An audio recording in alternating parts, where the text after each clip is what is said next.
Frères et sœurs, bonjour. Rhapsodie des réalités du mercredi 12 juin 2024. Parce que Christ partage avec nous sur le thème. Ne les laissez pas en suspens. Alléluia. Notre verset d'ouverture, 1 Pierre 2:2. Désirez comme des enfants nouveau-nés le lait spirituel et pur, afin que par lui vous croissiez. Gloire à Dieu. Dans le christianisme, il y a un mode de vie chrétien, mais le christianisme lui-même n'est pas un mode de vie. Pour cela, lorsque nous conduisons des âmes à Christ, il est important de les guider pour qu'elles s'impliquent activement dans une église locale. Nous devons veiller à ce qu'elles deviennent des membres à part entière d'une église et ne pas les laisser naviguer seules dans leur nouvelle foi. Elles doivent être nourries selon le mode de vie chrétien. Une fois qu'elles ont reçu le salut, montrez-leur que ce n'est que le début. Elles doivent vivre la vie chrétienne.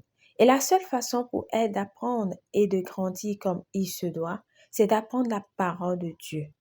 1 Timothée 3,15 dit « L'Église du Dieu vivant, la colonne et l'appui de la vérité. » L'Église est donc l'endroit où l'on apprend la parole de Dieu. Alléluia.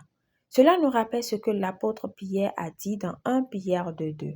Désirez comme des enfants nouveau-nés le lait spirituel et pur afin que par lui vous croissiez. Comment est-ce que les enfants apprennent-ils? Les enfants apprennent non seulement par l'instruction, mais aussi par l'observation. En participant activement à l'Église, les enfants spirituels ou bébés peuvent observer et imiter les attitudes et les pratiques des chrétiens mûrs. C'est l'un des moyens pour eux de savoir prier ou de cultiver les bonnes attitudes et l'esprit de prière. De même, à l'Église, ils apprennent à adorer Dieu et à chanter les bons chants. Ils apprennent à se conduire avec décence. Ils apprennent à appliquer leur foi face à des défis belliqueux. Apprendre à faire ces choses ne se fait pas seulement par l'instruction, mais aussi par l'observation du comportement de la communication et des actions d'autres chrétiens dans la foi. Le même esprit vit en eux et leur fait faire les choses que nous faisons. Alors, lorsque vous gagnez des âmes, veillez à ce qu'elles soient pleinement enracinées dans l'église locale. Priez pour eux, suivez-les jusqu'à ce qu'ils soient enracinés et fondés dans la foi et établis dans la parole. Alléluia. Prière.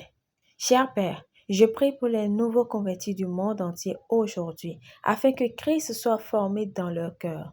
Ils sont fondés et enracinés et dans l'amour envahissant de Dieu, étant pleinement persuadés qu'en Christ seul réside leur joie et plein épanouissement. Je déclare qu'ils sont fortifiés pour devenir des témoins efficaces de l'amour et de la vérité du Christ dans le monde, au nom de Jésus. Pour une étude approfondie, Éphésiens 4, 11 à 14, Hébreux 10, 24 à 25, Colossiens 3, 16, 1 Thessaloniciens 5, 11.